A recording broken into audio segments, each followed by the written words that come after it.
کہ آپ جس کو غلط سمجھ رہے ہو, ہم نے اگر ایک لفظ اس کی تقریر, اس کی ذات میں بھی نہیں, تقریر کی تعریف میں کہہ دی اور آپ کی عقیدت تیل ہو گئی, تو ایسے عقیدت مندوں کی ہمیں چندہ ضرورت نہیں ہے. ضرب بڑا رکھو. میرے بھی اساتذہ ہیں, بعض میرے استاذ جے یو آئی کے کٹر ہیں, ہے نا, بہت زیادہ جے یو آئی کے حامی ہیں اور عمران خان کے بہت خلاف ہیں. اور میرے ہی اساتذہ میں بعض ایسے عمران خان کے بہت حامی ہیں اور جے یو آئی کو لفٹ ہی نہیں کراتے. وہ ہم تو دونوں سے بڑی تمیز سے ملتے ہیں. ہم نے تو نہیں کہا کہ میرے دل سے میرے فلاں استاذ ہمیشہ کے لیے اتر گئے, کبھی بھی نہیں کہا. وہ جب استاذ ملتے ہیں میں کوشش کرتا ہوں ان کے ہاتھ چوم لوں کسی طریقے سے, اس لیے کہ ہم نے ان سے بہت کچھ سیکھا. اگر آج وہ پی ٹی آئی کے حامی بن گئے یا جے یو آئی کے حامی بن گئے تو بھائی ان کی یہ تو میڈیا نے پروپیگنڈا اتنا کیا ہے, حق کو پہچاننا اتنا مشکل بنا دیا ہے. گالیوں سے تو دلائل شروع ہوتے ہیں آج کل. پتہ کیا چلے گا حق پر کون ہے غلط کون ہے؟ ہر الٹی چیز کی تعویل موجود ہے, ہر سیدھی چیز میں کیڑے نکالنے کے لیے آپ کے پاس مشینیں موجود ہیں. جو کوئی اچھا کام کرے اس میں 10 کیڑے نکال کے اس کو ایجنٹ قرار دے دو. جو الٹی سیدھی حرکتیں کر کر کے پاگل ہو گیا ہے اس کے ہر الٹے کو سیدھا کر کر کے مصلحت کا نام دے دو. تو یہ تو مارکیٹ میں بہت چل رہا ہے. میرے اپنے استاذ ہیں 2 بڑے مشہور استاذ, میں نام نہیں لوں گا, دونوں سے بڑی عقیدت ہے مجھے. دونوں سے جب ملتا ہوں میں دل چاہتا ہے جھک کے ان کے ہاتھ چوم لوں. وہ چومنے نہیں دیتے ہاتھ, ان کی طرف سے پابندی, ورنہ چوم لیتا اور دل باغ باغ ہو جاتا ہے محبت سے. لیکن ایک کٹر جے یو آئی کے ہیں اور عمران خان کے بہت خلاف ہیں, اور دوسرے کٹر عمران خان کے ہیں, جے یو آئی کے شدید خلاف ہیں. تو میں یہی کہتا ہوں بھاڑ میں جائے ان کا اختلاف, میں اپنے تعلقات کیوں خراب کروں بھائی. تو میں دونوں سے ملتا ہوں, اور ان کو بھی, جن کو پتا ہے کہ وہ ان کو بھی میرے بارے میں پتا ہے کہ یہ کدھر کو زیادہ لڑکاؤ ہے اس کا, تو وہ بھی کچھ نہیں کہتے. ہمارے جامع الرشید میں نا عجیب کھچڑی چل رہی ہے, ایک استاذ ادھر کا ہوگا ایک استاذ ادھر کا ہوگا, پھر بھی محبت سے مل رہے ہیں, چائے پی رہے اکٹھے بیٹھ کے, تھوڑی بہت گپ شپ کر لیتے ہیں. تو مسئلہ جے you I P T I کا نہیں ہے, یہ تو قیامت تک چلتا رہے گا. سیاست میں سارے متحد تھوڑی ہوں گے. جمہوریت تو نام اسی کا ہے, وہ ادھر کی ٹانگیں کھینچے, وہ ادھر کی اس کی ٹانگیں کھینچے, وہ اس پہ الزام لگائے, وہ اس پہ الزام. جمہوریت میں تو یہی ہوتا ہے, بادشاہ تھوڑی ہے. سعودی عرب میں کوئی کسی کا نہیں ہے, سب بادشاہ کے ہیں. سب کہتے ہیں بادشاہ سلامت بہت اچھے, کیونکہ وہاں آپ کے پاس دوسرا آپشن ہے ہی نہیں. دبئی میں بادشاہ سلامت بہت اچھے, ابو ظبی کا شیخ بہت اچھا بھائی. آپ جیل میں بھی ہیں تو شیخ صاحب آپ بہت اچھے, کیونکہ اچھے کہیں گے تو نکلنے کا کچھ چانس ہے, ٹھیک ہے نا. برا کہہ دیا تو نکلنے کا چانس. تو بادشاہت میں تو سب اچھے.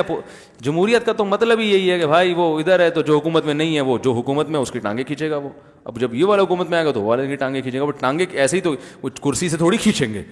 ٹانگیں کھینچنے کا یہی طریقہ ہے. وہ فلاں فلاں کا ایجنٹ ہے, وہ کہیں گے نہیں فلاں فلاں کا ایجنٹ ہے, وہ فلاں چور ہے, فلاں یہ ہے, تو یہ چلے گا مارکیٹ میں. تو ہم اپنے تعلقات کیوں خراب کریں؟ ہم پاگل ہیں, صحیح ہے نا. ہم کیوں لڑیں؟ ہمیں تو اس لڑنے کی کوئی سیٹ مل ہی نہیں رہی.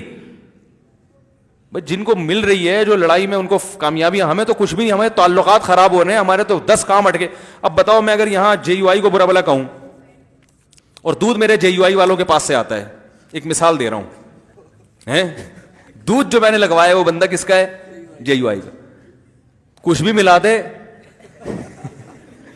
میرا تو بیڑا غرق ہو گیا نا. تو میں تو اگر بالفرض جے یو آئی کی مخالفت بھی کروں گا تو اتنی تمیز سے کروں گا کہ وہ اتنا وہ نا دودھ والے کو غصہ نہ آئے.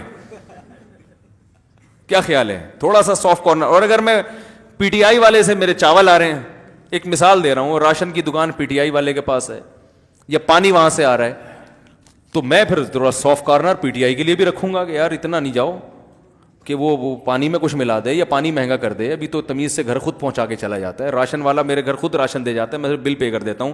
عزت ہے الحمدللہ کہ بھائی راشن والے سے وہ خود کہہ رہے ہیں مفتی صاحب آپ کو آنے کی ضرورت نہیں, جتنے مجھے فون پہ بتا دیں وہ سارا گھر پہ انڈے آٹا دال سب گھر پہنچا دیتا ہے.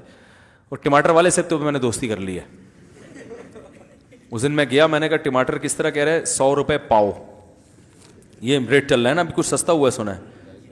2 دن پہلے کی بات ہے, میں نے کہا ٹماٹر کہہ رہا ہے 100 روپے پاؤ. میں نے کہا ٹماٹر تو اب مارنے کے لیے بھی, ٹماٹر کھیلتے تھے نا لوگ, بچے کھیلتے, میں نے کہا اب تو انڈے سے ماریں گے ایک دوسرے کو.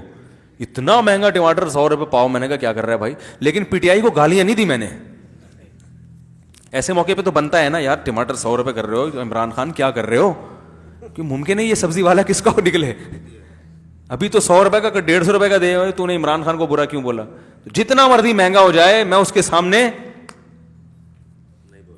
کم از کم نہیں بولوں گا. ایک مثال دے رہا ہوں, یہ تو ایک ایسی چھوٹی چھوٹی چٹکلے ہیں میرے, لیکن بتانے کا بڑا مقصد یہ ہے کہ بھائی ان بڑوں کی آپس میں اختلاف کی وجہ سے آپس میں نفرتیں پیدا مت کرو. ایک گھر میں لڑائی ہو رہی ہے, یہ مولانا JUI کا ہے, یہ PTI کا, دونوں پھڈے بازی میں لڑ رہے ہیں آپ. اور چھوڑو یار, سیاسی لوگوں کو اتنا لفٹ کرانے کی ضرورت. عمران خان نے تقریر اچھی کی, بہت, میں کہتا ہوں بہت مزیدار, مزہ آ گیا بھائی, ہمیں مزہ آ گیا, ہم نے بیان کر دیا, بہت مزہ آیا یار, کیونکہ آج تک کسی نے اس طرح کی تقریر کی نہیں ہے. اب مزہ آ گیا تو ہم تو بولیں گے نا مزہ آیا ہم کو. اب اتنا بھی منہ پہ ٹیپ لگا کے بیٹھو گے کہ نہیں کیوں بولا, مولانا فضل الرحمان کر دیں گے تو ہم اور بھی بولیں گے اب تو اور زیادہ مزہ آ گیا, کہ ہماری کمپنی کے آدمی ہیں, اب تو وہ مولوی ہیں. ایک آدمی پہ مولویت کا لیبل نہیں لگا, وہ کر رہا ہے تو مزہ آ رہا ہے. جب مولانا فضل الرحمان جب جنرل اسمبلی میں کشمیر کا ایشو اٹھائیں گے اقوام متحدہ کی, اور جب وہ وزیر اعظم بنیں گے, اور جب وہ جنرل اسمبلی میں کشمیر کا ایشو اٹھائیں گے اور توہین رسالت کا, پھر تو ہٹو بچہ ہو جائے گا بھائی.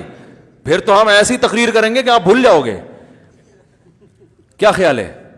تو اب یہ ہے کہ اعتدال بہت ضروری ہے. اپنے علماء سے, نیک لوگوں سے ہی, آپ مولانا طاہر مل صاحب سے اگر ہاتھ دھو بیٹھو گے تو آپ کے پاس کوئی خطیب مارکیٹ میں اتنا مؤثر نہیں ہے, ٹھیک ہے نا, جس کو سب سنتے ہوں. یا تو پھر مارکیٹ میں ہول سیل کے حساب سے بہت سارے خطیب پڑے ہوتے, تو اس میں مولانا طاہر مل صاحب کو آپ نے نکال دیا, تو پھر کون ہے بھائی؟ کوئی ویسے مارکیٹ میں ہول سیل کے حساب سے تھوڑی خطیب بہت ہیں, لیکن ایسا فیمس کہ جو ہر طبقے میں لوگ اس کو سن رہے ہوں اور دین پر آ رہے ہوں اور پوری دنیا میں ان کی قدر ہو رہی ہو. آسٹریلیا, کینیڈا نے 10 سال ان کے بیانات سنے کینیڈین گورنمنٹ کے لوگوں نے, پھر جا کے ان کو پرمیشن دیا ہے. سمجھ رہے ہیں؟ تو ایک مولویوں کا بڑا اچھا لیبل گیا نا, انہوں نے کہا یار ان کے 10 سال کے بیانات میں محبت ملی ہے کینیڈین گورنمنٹ نے. یہ مولانا طاہر صاحب نے مجھے خود بتایا کہ 10 سال ان لوگوں نے میرے 10 سال بیانات نہیں, یعنی 10 سال کے بیانات پچھلے, کیونکہ ان کا یہ ڈر تھا کوئی دہشت گردی نہ ہو, یہاں کوئی مسئلہ نہ ہو. 10 سال کے ان کے جو ہے نا وہ کیسٹیں سننے کے بعد کیا کہ بھائی یہ یعنی کوئی دہشت گردی کا کوئی جذباتیت کوئی ایسا نہیں, ہمارے امن کے لیے کوئی خطرہ نہیں ہے. تو اس سے ایک اسلام کے بارے میں بڑا اچھا میسج بھی تو چلا گیا نا کینیڈا کی گورنمنٹ کے پاس کہ یار تم نے 10 سال کے ان کے بیانات سنے, کوئی نیگیٹو نہیں. اس کا مطلب جو اسلام کے بارے میں ایک پروپیگنڈا ہو رہا ہے کہ دہشت گردی پروپیگنڈا ہے, اس کا حقیقت سے تعلق نہیں ہے. تو اس پہ ان کو سلوٹ کرنا چاہیے تھا کہ حضرت میری جب مولانا سے پہلی دفعہ ملاقات ہوئی, میں نے کہا حضرت آپ کی وجہ سے ہماری عزت ہے. میں نے کہا آپ کی وجہ سے, آپ نے اتنا بڑا مجمع دینداروں کا تیار کر دیا ہے کہ اب وہ مجمع ہمیں بھی وہ پکا پکایا مجمع مل رہا ہے. سعید انور نے میری دعوت کی تھی, ابھی 2 گھنٹے گپ شپ ہوئی, بڑے ہیلو ہائے ہوا اور بڑے ماشاءاللہ. تو سعید انور کو دین پہ لانے والے کون ہیں؟ مولانا طاہر صاحب ہیں. جب وہ لائے ہیں تو ہمیں پکا پکایا سعید انور مل گیا. کیا خیال ہے؟ میں نے تو سعید انور پہ محنت نہیں کی, وہ پکا پکایا مل گیا, ہم نے بھی کیش کرایا, ہم نے ممبر پہ لا کے بیان کروایا, اتنے لوگوں نے سنا, وہاں جا کے بکرا بھی کھا لیا, ہم نے دعوت بھی کھا لی. تو یہ بکرا ہمیں کس کی برکت سے ملا؟ Thanks for watching. Don't forget to like, comment, share and subscribe to Mufti Tariq Masood Speeches channel.